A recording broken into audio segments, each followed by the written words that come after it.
Here are the top 5 most insane first touches in football history, and number 1 will blow your mind. In 5th place, Antony, the feather touch.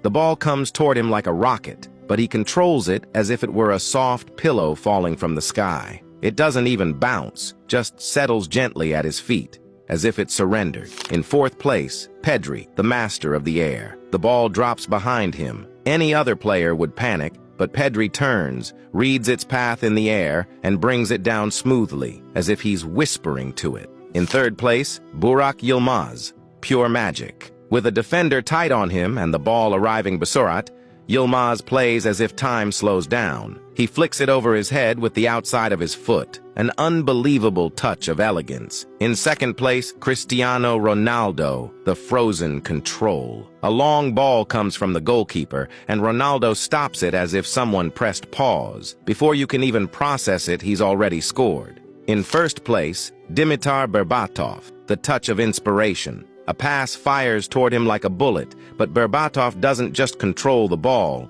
he stops time itself. A magical touch forever etched in memory.